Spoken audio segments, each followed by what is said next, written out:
हम सब जानते हैं कि प्रॉपर्टी डिस्प्यूट में लोगों की पूरी ज़िंदगी कोर्ट के चक्कर काटते-काटते निकल जाती हैं। इतना ही नहीं, उनके आगे की पीढ़ियाँ भी इसमें घसीट ली जाती हैं। इसके बावजूद भी अगर किसी को केस हारना पड़ा तो उसकी पूरी मेहनत, पैसा, एनर्जी वेस्ट हो जाती है।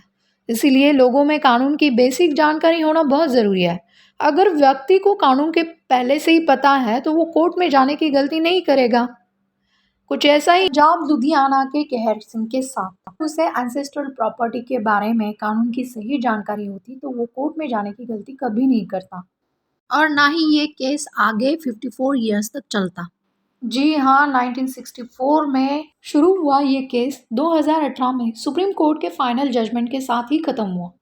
दरअसल इस केस में कहर सिंह के पिता प्रीतम सिंह ने पारिवारिक जरूरत के लिए उनके एंसेस्ट्रल प्रॉपर्टी को बेच दी थी, लेकिन फिर भी कहर सिंह ने 1964 में एंसेस्ट्रल प्रॉपर्टी में अपना हिस्सा पाने के लिए वो कोर्ट चला गया। लेकिन ये कोर्ट प्रोसीडिंग्स इतनी लंबी चली कि इसके दौरान ही कहर सिंह, उनके पिता प्रीतम सिंह और सामने वाले डिफेंडेंट इनकी मृत्यु हो गई।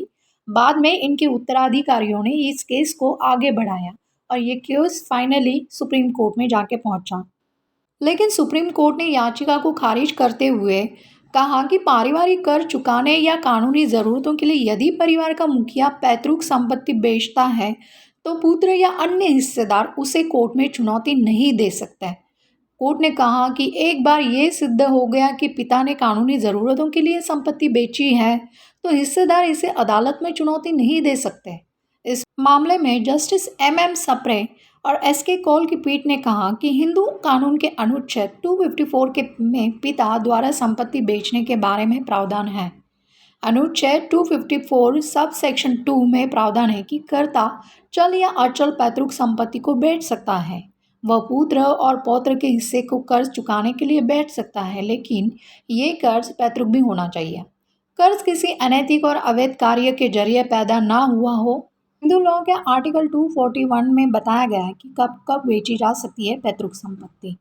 पैतृक कर चुकाने के लिए बेची जा सकती है, संपत्ति पर सरकारी देनेदारी होने पर बेची जा सकती है ये संपत्ति। तीसरा, परिवार के सदस्यों के भरण पोषण के लिए बेची जा सकती है पारिवारिक ये संपत्ति एंसेस्ट्रल। इसके साथ ही पुत्र पुत्रियों के विवाह, परिवार के समारोह या अंतिम संस्कार के लिए बेची जा सकती है प्रॉपर्टी। नहीं, अगर संयुक्त परिवार के मुखिया के खिलाफ गंभीर आपराधिक या अन्य परिवार के सदस्य के खिलाफ भी अगर कोई गंभीर आपराधिक मुकदमे में उसके बचाव के लिए भी ये एंसेस्ट्रल प्रॉपर्टी बेची जा सकती है। इन आधारों पर ज्वाइंट फैमिली के कर्ता को प्रॉपर्टी बेचने का अधिकार होता है।